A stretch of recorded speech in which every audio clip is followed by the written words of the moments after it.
A residential road that many drivers use to cut through, causing a lot of concerns for neighbors. Neighbors tell our Andrea Henderson that speeding is such a concern, they don't even feel safe letting their kids wait at the bus stop.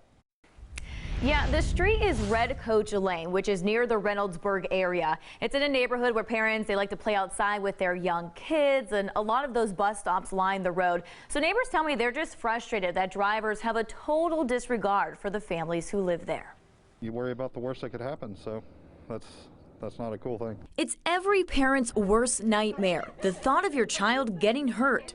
Pretty girl, I love you. When the French family isn't busy testing their art skills, we're gonna paint some dinosaurs. they spend a lot of time outside, where even the snow and slush doesn't stop drivers from flying down their street, Red Coach Lane.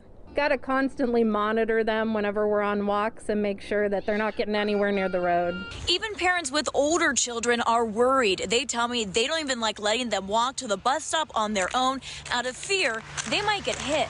Their bus stop's there, and I walk them to the bus stop and tell them to stay away from the curb because, I mean, people are they're just zooming down the street. Neighbors tell me drivers use this street as a cut-through between Rose Hill and Bryce Roads, which wouldn't be a big deal if drivers actually followed the 25-mile-per-hour speed limit. You see them going like maybe 40, so. I mean, we scream and yell, and I mean, you know, they're going so fast they might not hear us. Sure enough, we saw it with our own eyes. Speedbusters didn't catch anyone going 50, but we did clock several drivers going at least 10 over. Time that you're going to save going that fast is not really that big of a difference if you slow down and be safe.